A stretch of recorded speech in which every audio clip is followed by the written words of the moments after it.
Welcome back mga tol dito sa Nicolop TV. Bungi lang malakas. Isang maulang umaga para sa ating lahat. So yan, nandito tayo sa loob ng ating tire stop mga tol. Kung mapapansin nyo yun yung ating mga kalapate. For today's video mga tol ay lahat ng kalapate natin ay halos may bulutong mga tol. So kung gusto nyo malaman kung anong gamot sa bulutong, tara!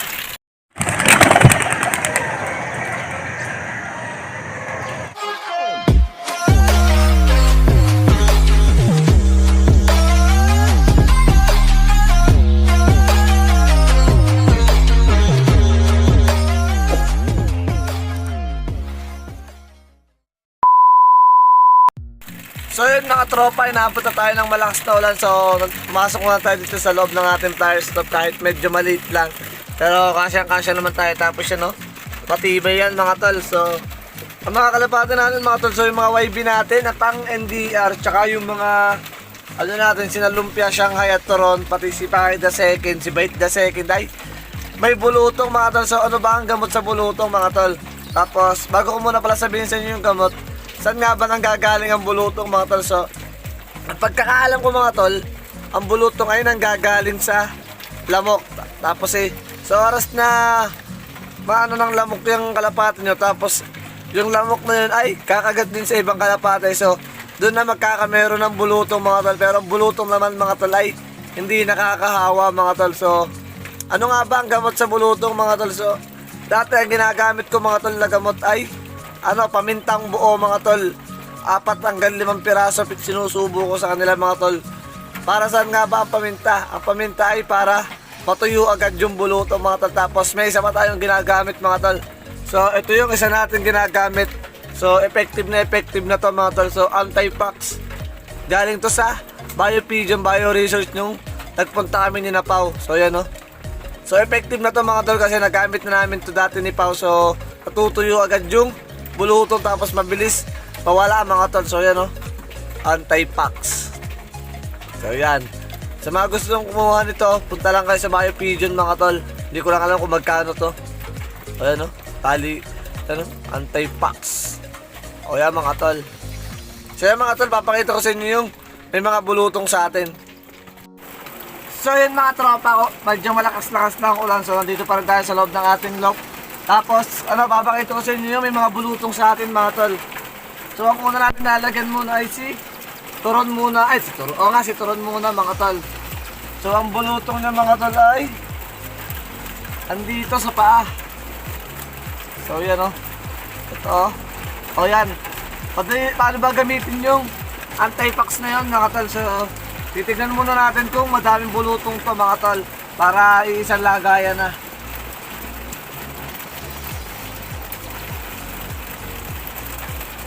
So yun mga tol, ang bulutong nila lang ay ito lang. So isang piraso lang mga tol. So papahitan lang natin siya nitong anti-pox. So ito, amoy-katin ko siya mga tol. Kaya papahitan na natin.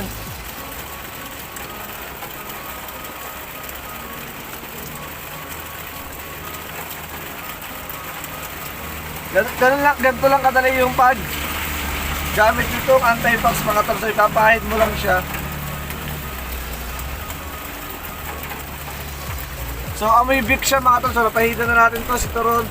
Ang susunod naman ay si ito yung inakay ni Shing. So may bulutong din to mga tol.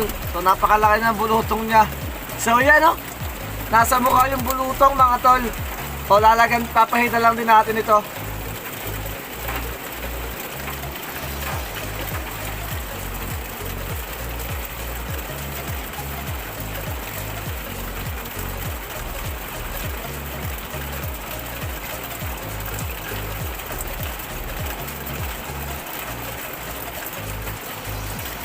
Tapos sa paa mga tol ay wala naman siyang bulutong dito sa may bandang. Meron din pala.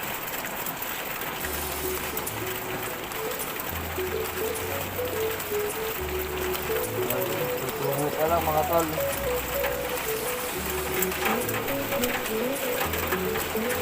O saan nga ba makikita mga tol yung Biopigeon? So sa Sukat Paranaque mga tol, search nyo na lang sa Facebook. May mga page sila doon, tapos doon nakalagay. So available ito sa kanila, itong anti-pox mga tol. O yan o.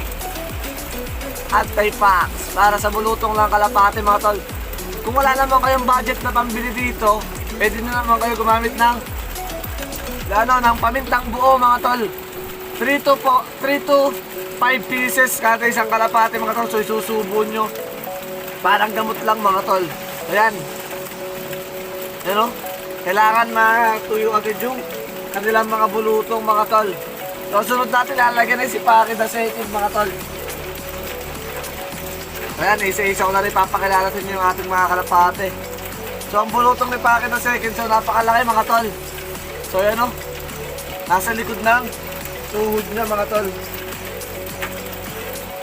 Napakadaling gamitin itong anti-pax kasi pahid ka lang ng pahid.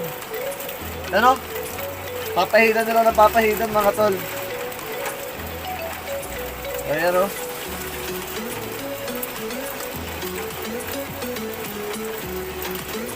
So amoy na siya, amoy Vicks.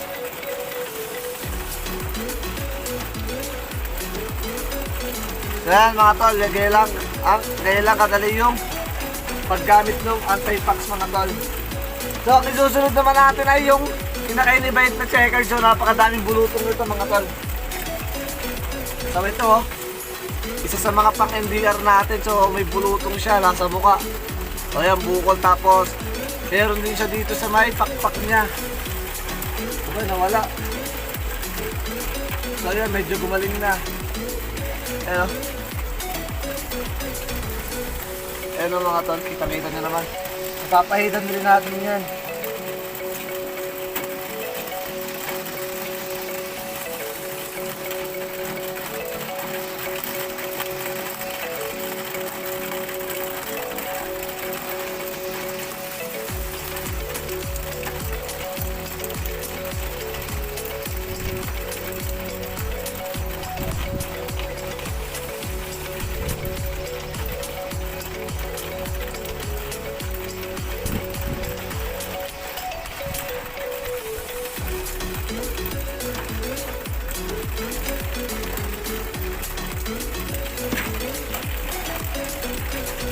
Pa, may bulutong.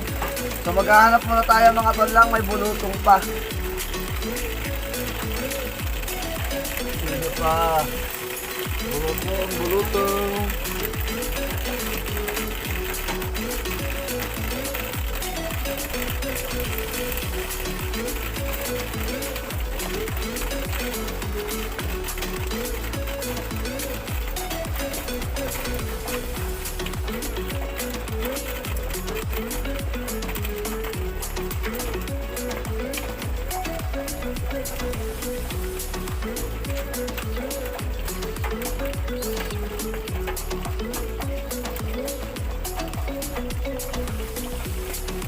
Yan mga tol, tapos na tayong magpahid nito.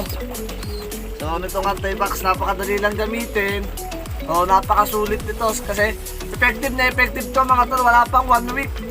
Siguro mga nasa 2 days to 4 days lang mga tol. So tuyo na agad yung bulutong nila mga tol. Pagkatuyo nun ay pwede nyo nang tanggalin mga tol. So mga tol, tapos tayo magpahid dito. Magpapatuka naman tayo. So nandito na ako sa loob. Dito na rin ako magpapatuka mga tol. So papakita ko sa inyo. Mababait naman yung ating mga kalapangit mga tol. O hindi naman sila may ilap mga tol. So yan, papatukayin na natin. Let's go! So yan mga tol, kung mapapansin nyo, malalakas naman tumukha yung ating mga kalapate. So yan o. Sa inyan mga tol na malulusog yung ating mga kalapate. So healthy. Pero huwag kayong makakampante pagka malakas tumukha ang kalapate nyo, healthy. Tapos ayan o, walang sakit mga tol. So i-check nyo pa rin mga tol kung may sakit yung mga kalapate nyo mga tol, para para sa huli hindi kayo magsisi mga tol. So ayan o. Tapos itong magulang ni Bait mga tol, so may itlog na. Napakabilis, so wala pang 1 week silang magkapares. Tapos may itlog ng isa mga tol, so nakita ko kanina. O yan o. Tapos yung manok na yun, taga-tuka ng tira-tira dito mga patuka mga tol, so yung mga natatapon. So yung natuka mga tol, tapos ito yung iba, hindi pa natin na papatuka mga tol. So ito, naku, basa. Sana hindi basa si Batman. Naku, mukhang basa at mga tol si Batman. Natulo pala. So yung mga tol, paayusin ko lang itong kulungan, tapos magpapatukain ko na rin sila mga tol. So yun mga tropa, napakabilis itong mukha ng ating mga kalapangit dito. So ubos na agad yung ilagay natin patuka sa kanila mga tol. Tapos ito mga babago pa lang natin pinapatuka yung ating mga breeder. So ayun o, may itlog na mga tol. So isa pa lang itlog nila, kakaitlog lang nito siguro mga tol. Ito, mga magulang nila Bait, Beto Second, tsaka Shing mga tol. Tapos yung itlog dito mga tol ay sana hindi nabasa kasi basa yung naglilimlim. So hindi naman pala basa si Balik mga tol. So si Baltic lang pala ang basa. Tapos yung mapapansin nyo yung kanilang nest o basa din. Sana hindi basa yung itlog nila mga tol kasi sayang papisa na yan. Natulo kasi mga tol, wala kasi tayo magandang breederan mga tol. Ayan o. Sana hindi mabasa yung itlog nila mga tol.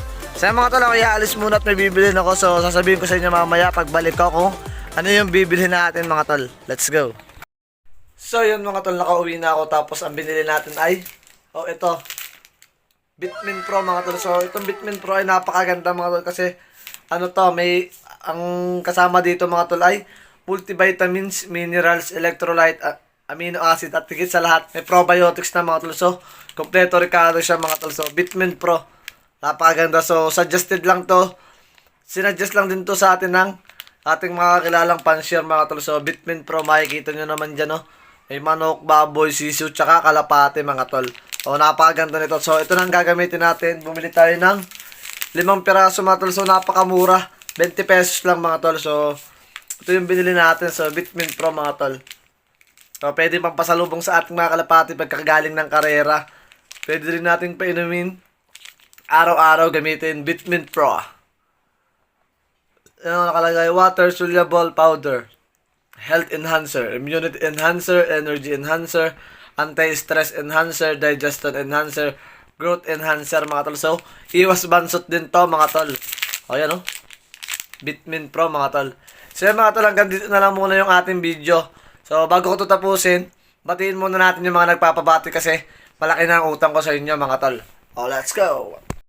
So yun mga tol, tayo na mag-shoutout. So shoutout kay John Darren Kaharian, shoutout kay Prince Jerry Piscasa, shoutout kay Pitik Love TV, shoutout kay Jaime Ventura, shoutout kay Jedrick Alejos, shoutout kay Clinton Steve Pasona, shoutout din kay Matthew Capanas, shoutout kay Bernard Madarang, shoutout kay Alan Blay, shoutout kay Vincent Delosa, shoutout kay Joel TV Official, shoutout kay Michael Resio, shoutout kay Mickey Amigo Vlog, shoutout kay Homeboy TV, shoutout kay Lloyd Dulfo, shoutout kay Vincent Lop, shoutout kay Brian Joyce Beno, shoutout din kay Gemini Boy, and shoutout kay EV Family Love TV. So suportahan natin yung channel niya.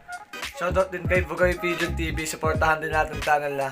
At last but not the least, shoutout kay Agila AA channel. So from Canada, suportahan natin ang channel niya mga tol. Makakita kayo doon ng mga rare color na racing pigeon mga tol. Tapos may matututunan din kayo mga tol. So mga tol, hanggang dito na lang muna ang ating video. Please don't forget to like, share, comment, and subscribe. At syempre, hit nyo na rin yung bell button para updated kayo kapag may bago tayong upload. So peace, keep safe.